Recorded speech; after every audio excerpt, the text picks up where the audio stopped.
Welcome to the Backpacking Blisters podcast, brought to you by the undisputed champion of ultralight quilts, Enlighten Equipment. Lighten your load at enlightenequipment.com.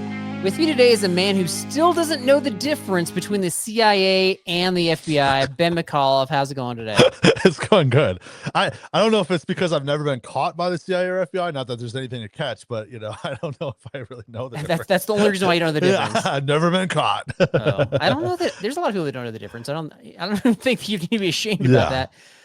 But like the simple way is like CIA is international, FBI is domestic, right? No, because I watched FBI International, so it is international. What is that about? I don't watch that show. What's that about? You don't watch? It's a fly team, and so they go catch Americans that are doing wrong or Americans that have been kidnapped.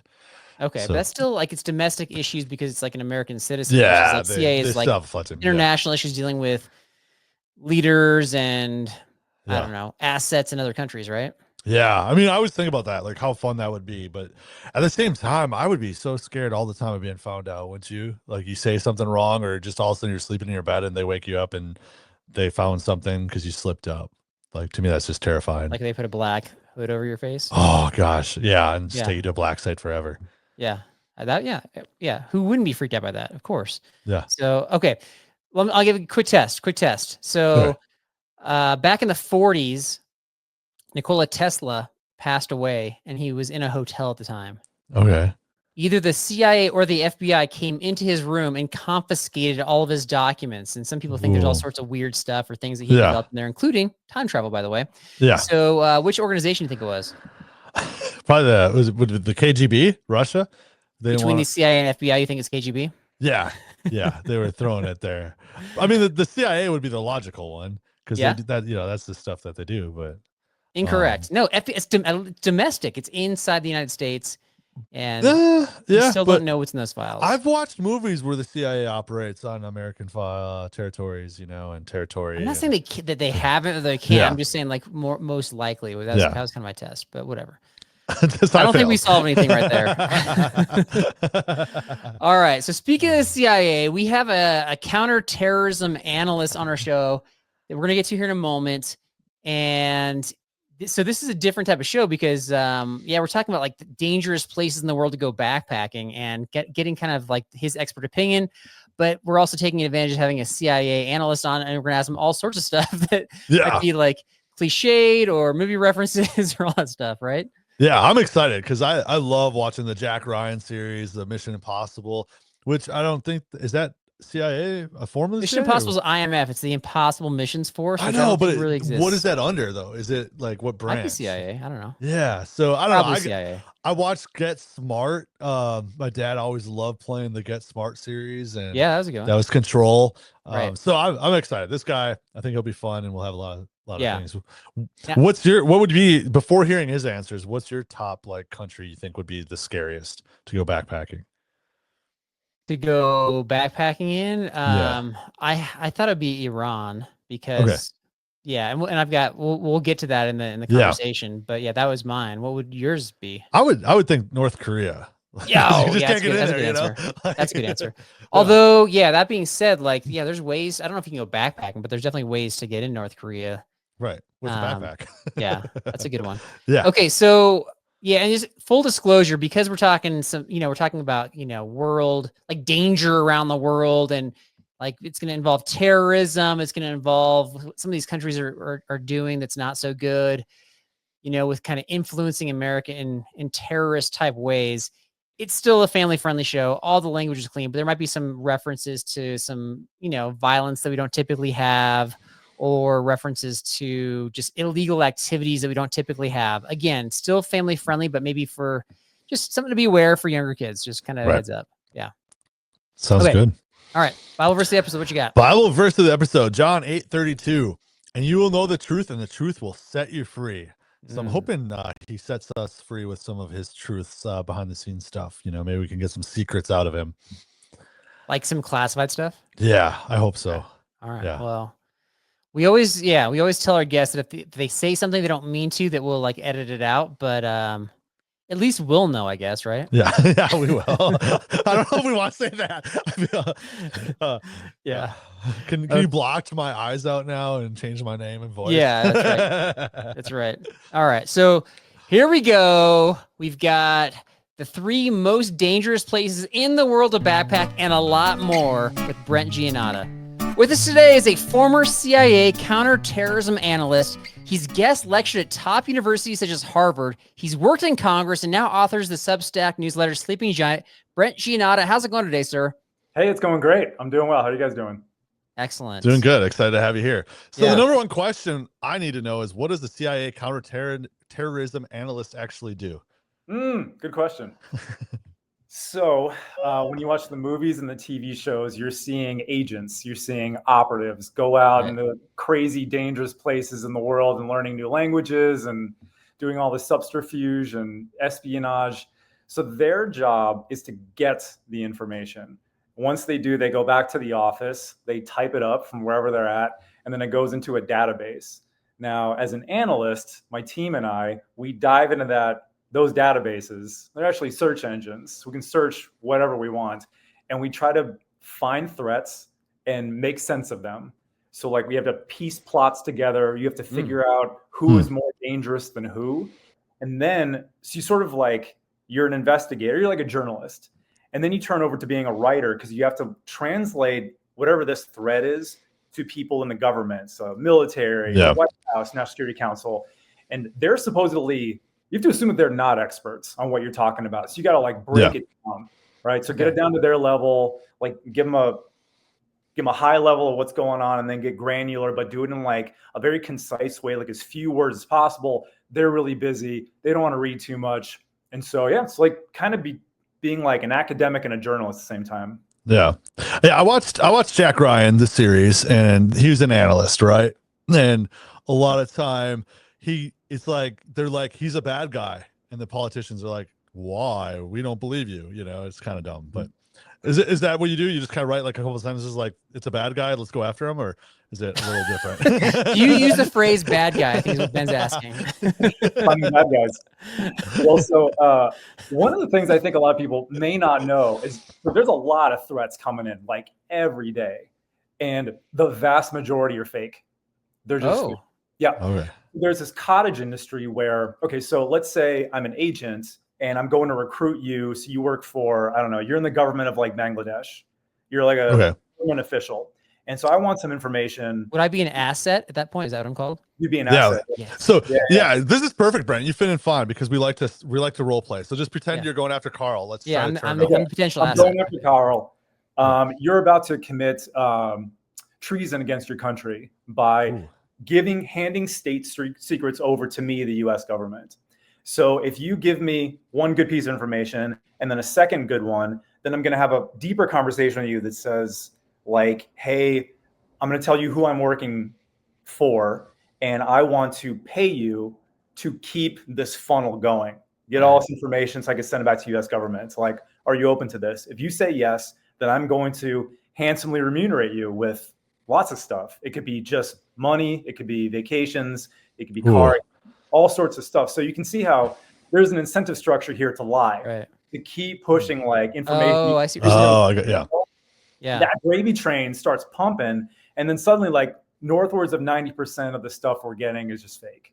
So that means the biggest job of a CIA analyst is to sort through what is fake and what is not. And we have like a ton of different ways to do that. Okay. That's really interesting. So, but then according to the movies, that one of those things that you might offer is citizenship. Like I want to actually move to the United States, but then you get all the information from me and then suddenly I have to stay. And now I'm like facing treason charges from my government. Does that ever happen? That does happen. And I'm really sorry about that, Carl. Okay. I was going to ask which one, Carl. So what would you pick? Would you pick the money, the vacation, or the citizenship? I don't know, man. The U.S. is pretty awesome. So I'd probably shoot for the moon. So go for the citizenship. But that okay, I did not know that. That's really interesting. It does make sense that if I don't have any information to give you, but I want to keep getting the money, then I'm going to make stuff up, right? Yeah, it happens all the time. Wow. And what a waste of time. Oh my God. My first, I probably shouldn't talk about this, but whatever, here we are among friends. It's just us. It's just us two. Don't worry. Okay. My first 3 months there, they gave me like a little assignment, like check out this group of people, this group or whatever. And I found a plot. I found a really dangerous person plotting something dangerous. I was so excited. 3 months of research and typing and rewriting and typing. And after 3 months, I handed to the senior analyst. He took like 1 second look at it. He's like, no, this is circular reporting. And I look, and he's like, look, that guy knows that guy. He lied to him, so he told the same lie. And it looks like 3 people are corroborating. Oh, wow. It's like an echo chamber of the same lie. It's like 3 months of my career is gone. But that's a valuable lesson and really figuring out whether stuff's real or not. So are you getting reports like written reports, or are you doing like interviews where you can actually try to identify this person's telling the truth or not? So the asset, like the operative, will do those interviews out in the field. Okay. They'll write that interview up, put it in the search engine, and then I can access it digitally. So you can't judge based on facial responses whether they're telling the truth or not.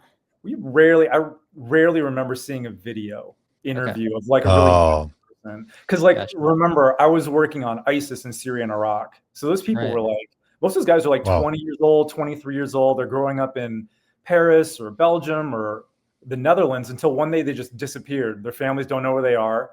And then maybe like 5 weeks later, their social media pings that hey, I'm in Hama, Syria, and I'm fighting with ISIS. So there was never an opportunity to like interview these guys like you might like an Iranian nuclear scientist or like a Russian diplomat or something. Right. No. Oh. Wow. Okay. So do you get your orders like through that, or do you watch something and then afterwards it disintegrates? It'll explode in my hand once I'm done.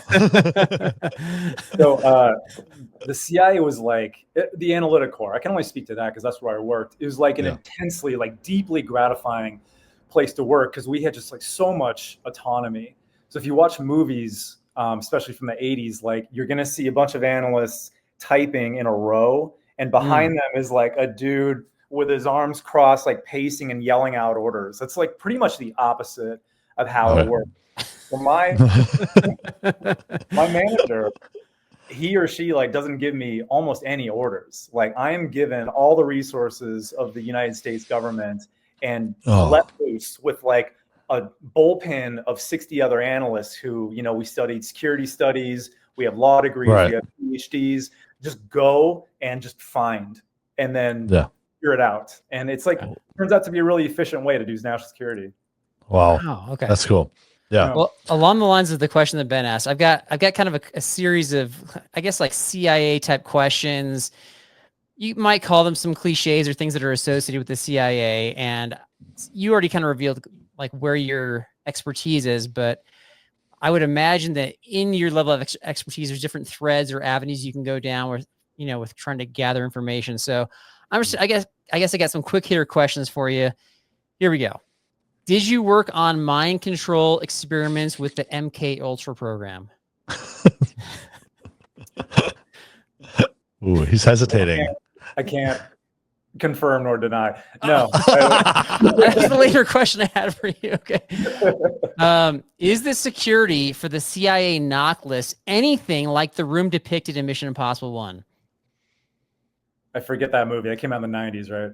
Yeah, it's old, but it's like, actually it was referenced though in the latest Mission Impossible. Yeah. And it's just this like mainframe computer where there's like lasers all over the place and they have like temperature differentials in the room and like pressure stuff. So you have to like hang from the ceiling to kind of like, and put a floppy disk in.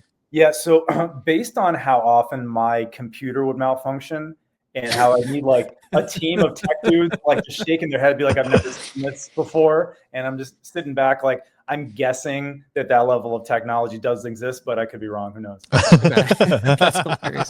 That's did the CIA successfully establish a remote viewing project?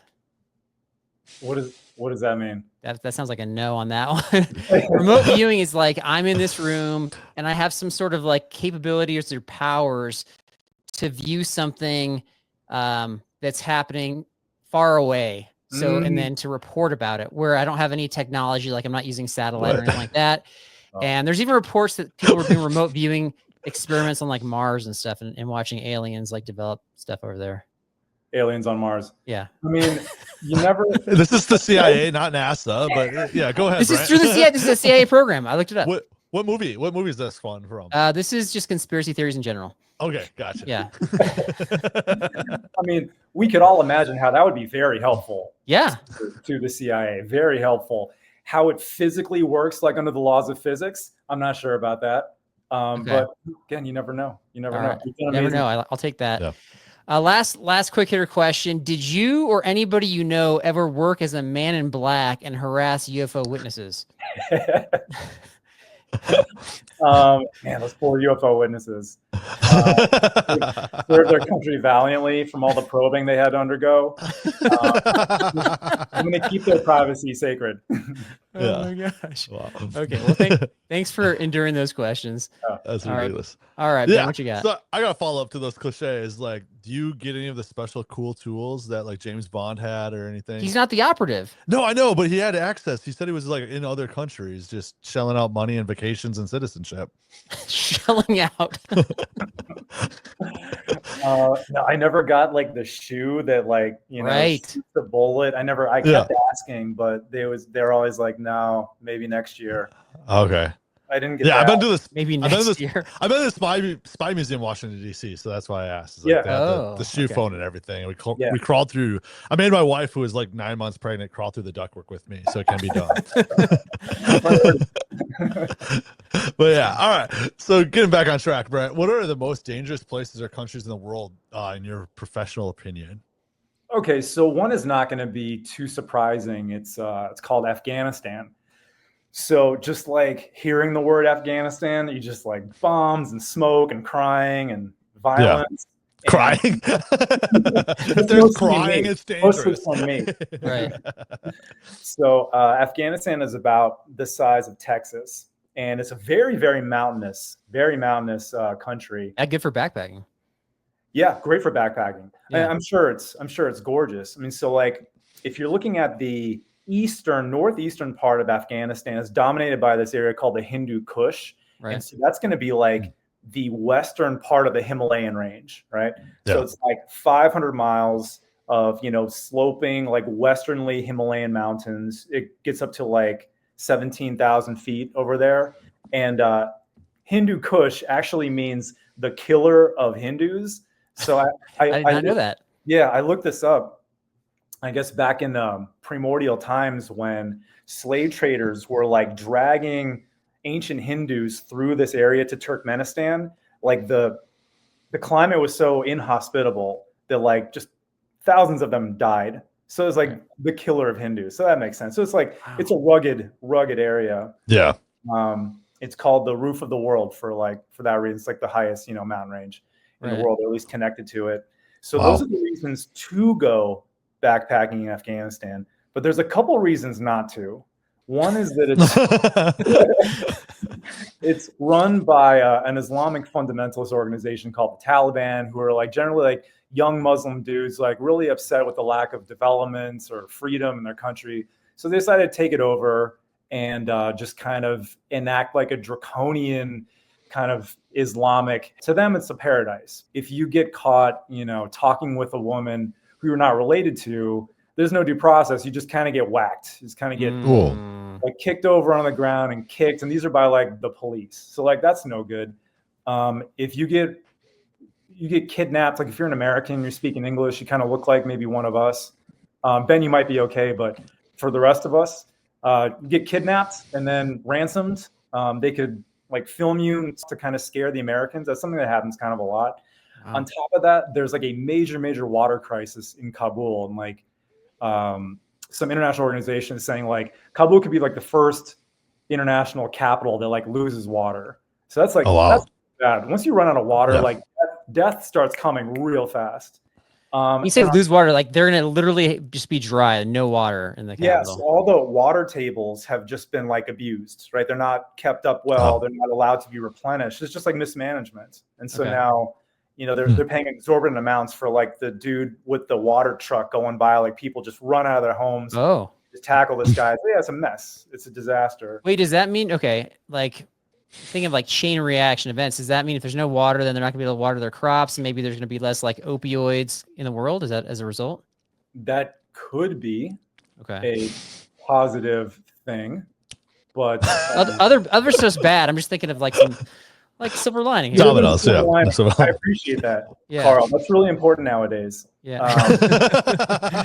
I'm literally thinking like Carl's like the price of opiates are going to go up. The prices are gonna go up. I'm like, no, the supply is down. Yeah. Demand's up. It's real important to weigh the pros and cons. And this one, there's a whole lot of cons. And the last one, for sure. It just got hit with a couple massive earthquakes. And, you know, there's no earthquake codes out there. There's like very little like emergency services. So like stuff can go real bad real quick out there. Okay. So it sounds like you could get, if you were to get into Afghanistan and go backpacking, like you probably wouldn't be in the capital. I mean, you might have to enter through the capital, but maybe a lack of water to filter out there and some potential violence for if you kind of encounter locals and talk to them.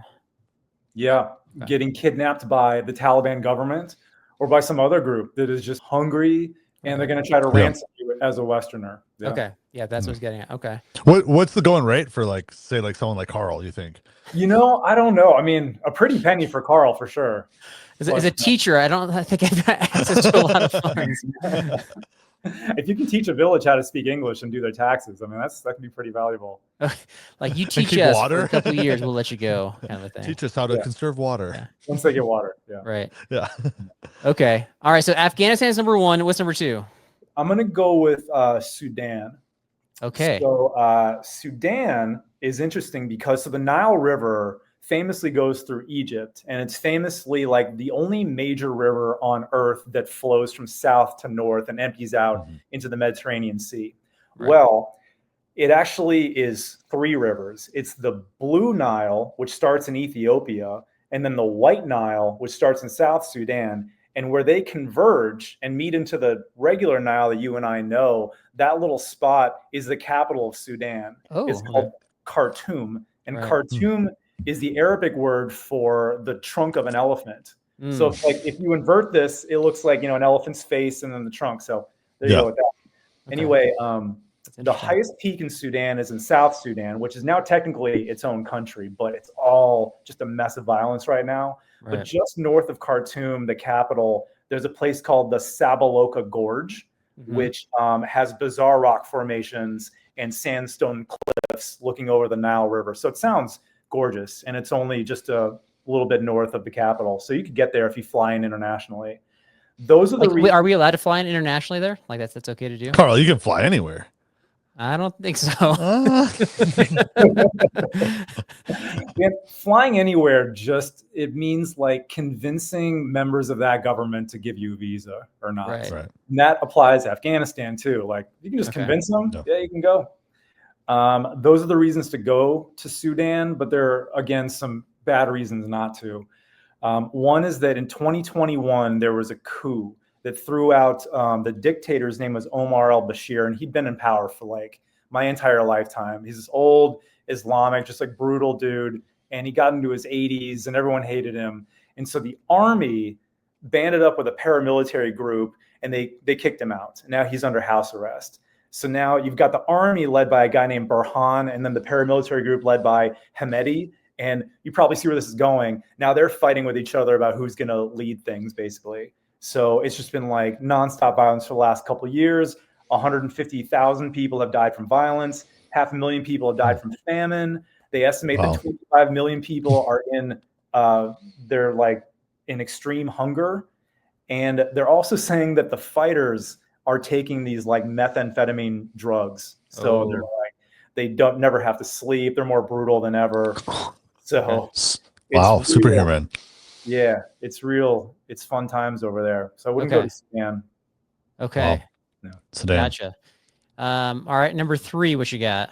So number three is the most famous instance of American hiking gone wrong, which is the country of Iran. So, 2009. That incident you're talking about? Yeah. You remember? Yeah. Yeah.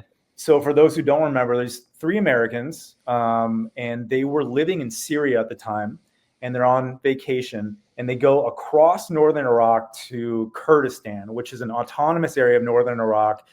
There's very little violence. It's actually, life is like pretty nice in Kurdistan. And so they're sort of asking around in the city called Suleimania, like, where's the good hiking? And everyone's like, oh, you got to go there too. It's called Ahmed Awa Waterfall. Okay, let's go to the waterfall. So they see the waterfall. That's great. And they're sort of like wandering off, and they get really, really close to the border with Iran. And a guard sees them, interrogates them, snatches them up, and they're in custody for 2 years. Wait, did they get close to the border, or I thought they crossed over into Iran? Yeah. Is that okay? I mean, we don't know for sure. We don't know for Gotcha. sure. There are some eyewitnesses that say that they didn't cross over. Others said that they stepped like just a foot or two into Iran. Oh my goodness. Okay. But Wow. they arrested them because the Iranian government wanted to have them be seen as spies, right? Ah. A bargaining chip. They can get ransom. They can hold this over the U.S. government, which they don't like. And so if you're going to go to Iran like that, that could happen to you. But and part of me is like, yeah, they're just hiking. They're obviously not spies. But then I thought, isn't that a really good cover story for an operative? You just have the backpack and you're like, oh, we're just going to the waterfall, but really we're kind of checking out the security in that area, right? Right. Because you got cameras and stuff too. So good cover. Yeah. Yeah. Yeah. Well, no, it's a tough game out there. Yeah, you got to be careful. Gotcha. So Iran, so Brent, famous. go ahead. So I'm from Los Angeles originally, and a lot of people call it Tehran Angeles because of like the huge Persian population, mostly in West Los Angeles, like near the beach in Beverly Hills, but also a lot where I'm from on the east side, like Pasadena and Glendale. And so like Iranian people are some of my best friends or some of my ex-girlfriends. And so a lot of them will go and like visit their family in Iran. They're like just breathtaking. And again, like a very, very mountainous region. And I'm sure it's like incredible hiking. So like whenever Iran opens up to not being like a really scary, dangerous place for Americans, then probably a great hiking destination. You sound optimistic. You think this is a possibility in our lifetime? Yeah, I think it's a possibility. I mean, okay. The supreme leader, he's in his 80s and he's famously, really frail and sickly. Okay. The people of Iran, ironically, are the most pro-American citizenry in the entire Middle East. Really? Like they love America. Okay. Yeah. Wow. They really do. They really do. They really vibe with us. Like there's a saying that the United States is a close ally of Saudi Arabia, but not of Iran. And the irony is like the average Saudi would feel very uncomfortable in an American city, whereas the average Persian would feel very comfortable. Persians are like very sophisticated. Their economics, their diplomacy. The Persian people are very proud of their heritage, and they have a decently well-running society, despite their bad government.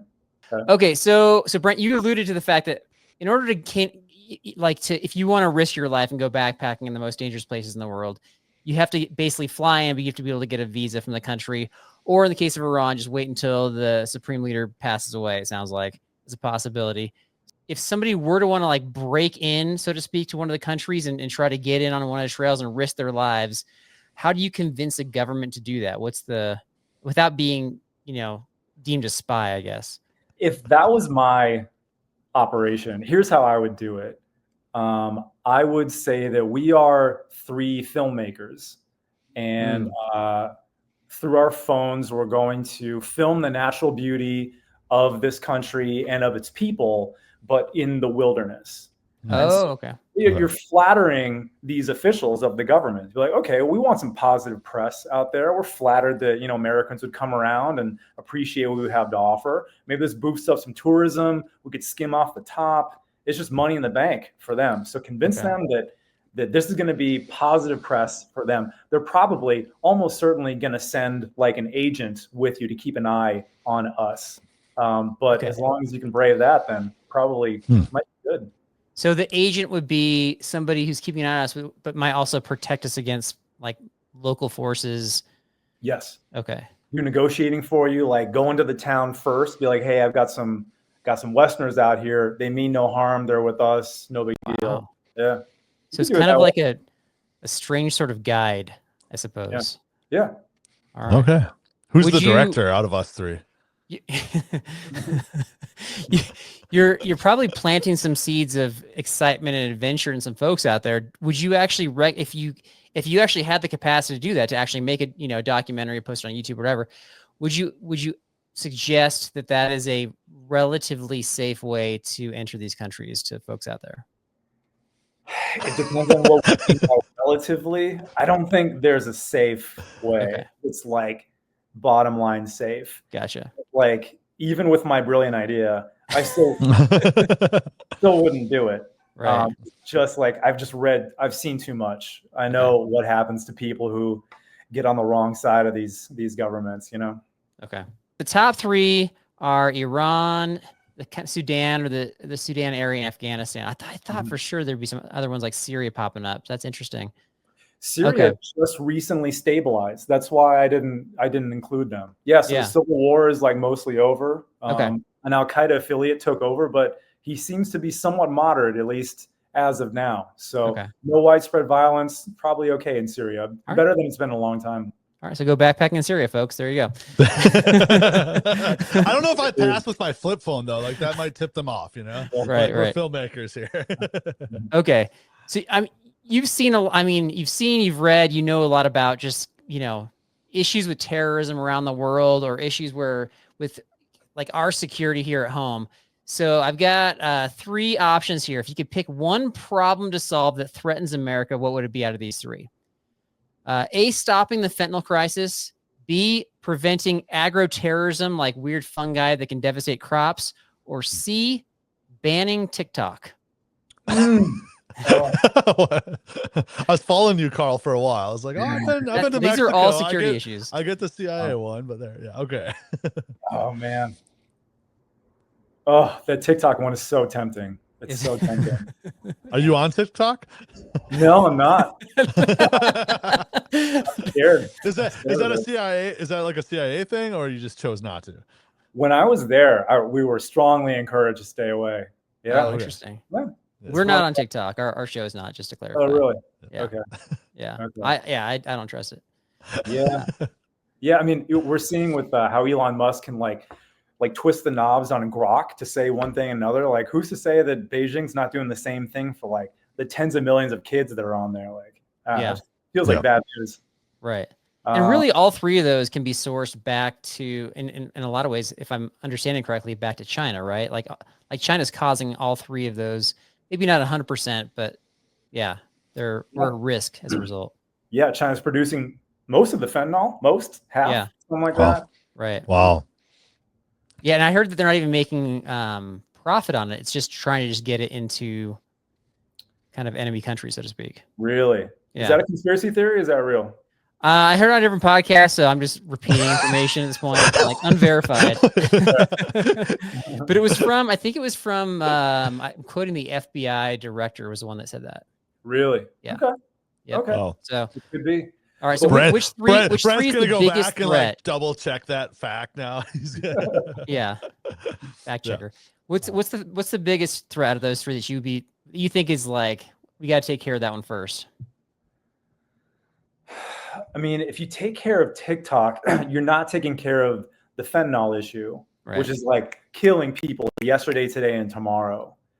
So yeah, if you could put your thumb on something, it'd probably be fentanyl. I mean, that's the leading cause of like deaths of despair, right? Anxiety's way up, like addiction to opioids.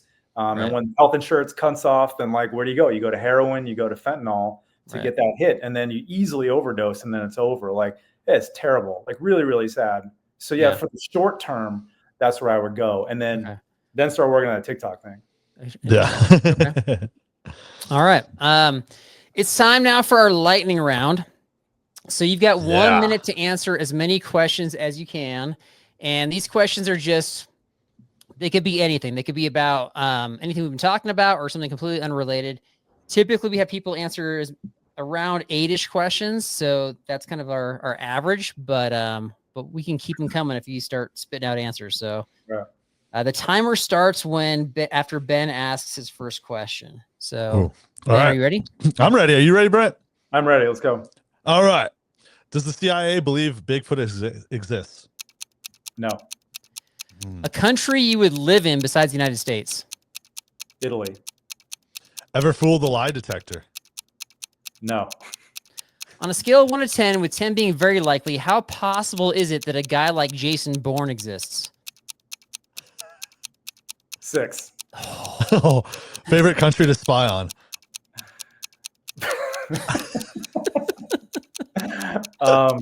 Turkey. Favorite line or part from Princess Bride? Marriage. Yes. Hot Pocket or pizza rolls? Oh, it's been a minute. I don't think I've ever had a pizza roll in my life, so I gotta try that. What? Oh, Have you ever said in all seriousness that you could tell somebody something, but then you'd have to kill them? In all seriousness? Yeah. Like I would actually kill them? Like you'd have to.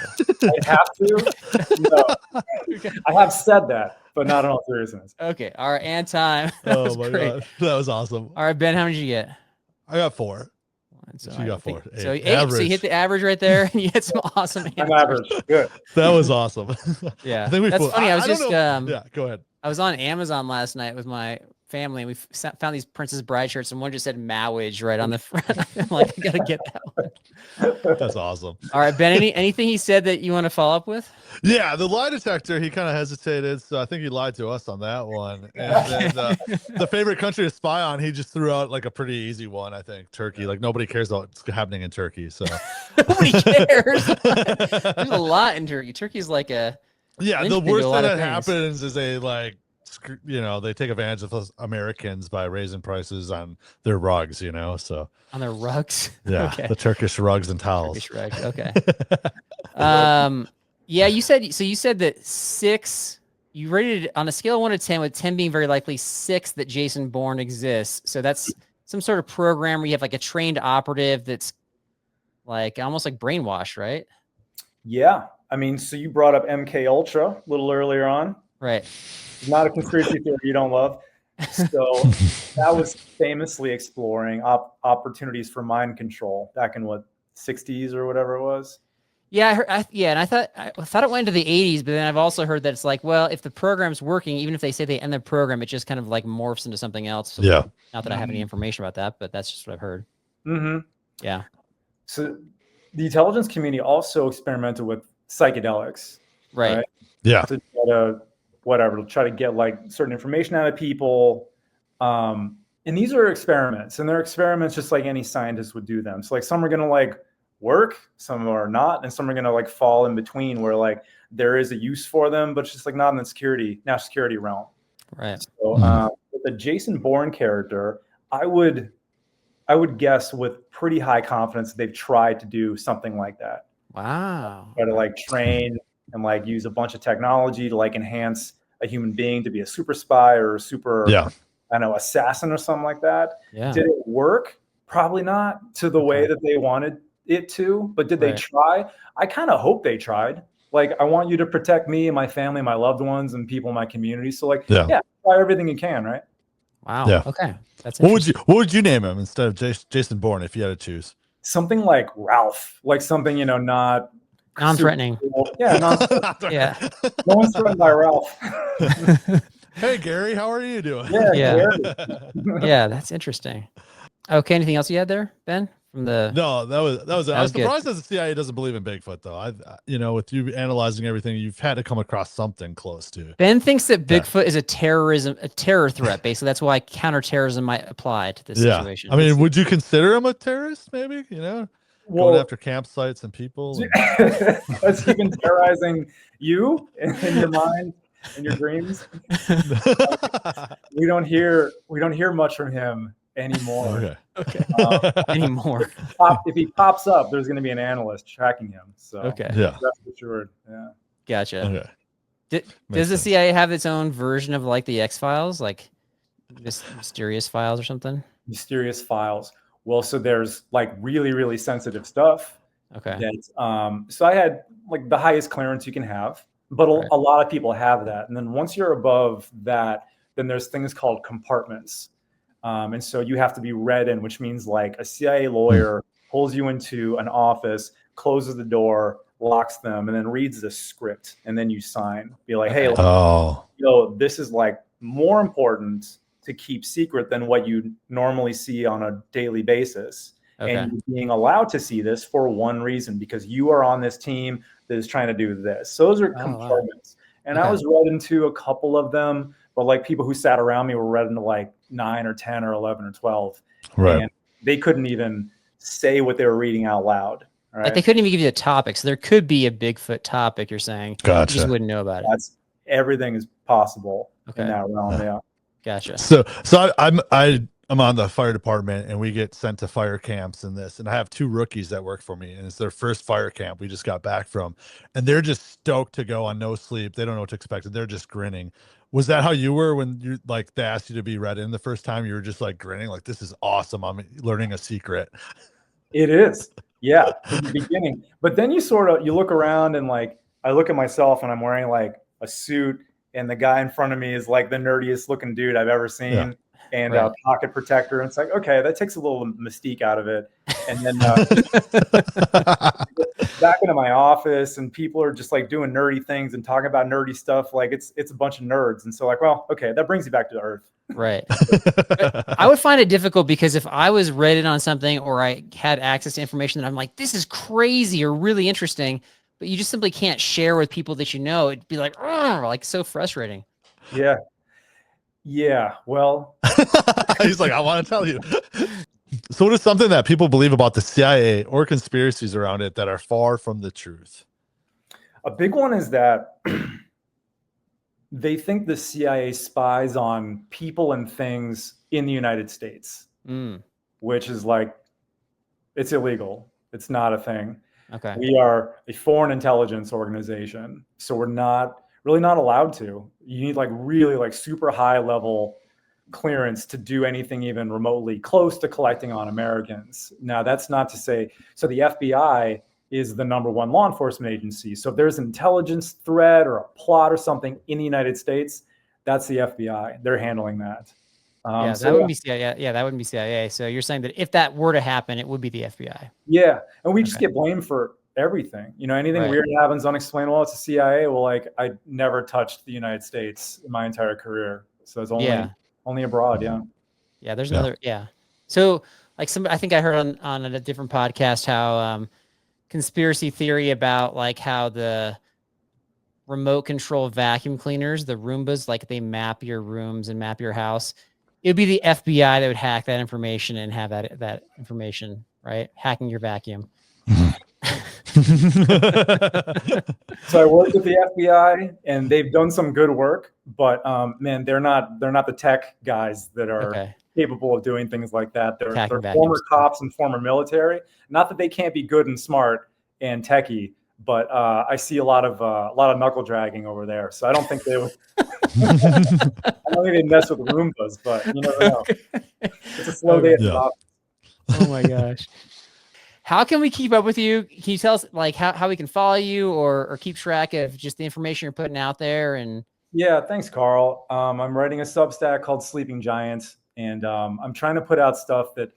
So a lot of writers are just like whatever the news is of the day, they're giving their hot take on it. I don't want to do that. There's enough really smart people doing that. I want to do like more think pieces, like diving in. All my stuff is like deeply researched. At least I try to make it that way. And so it kind of takes a little longer. So I'm doing like 3 articles a month, but it's just stuff that I think is like important. It's like politics is changing so fast. Like we're in a completely new world here. And ironically, the United States has like the least experience dealing with the type of government that like we're seeing the fluctuations happen right now.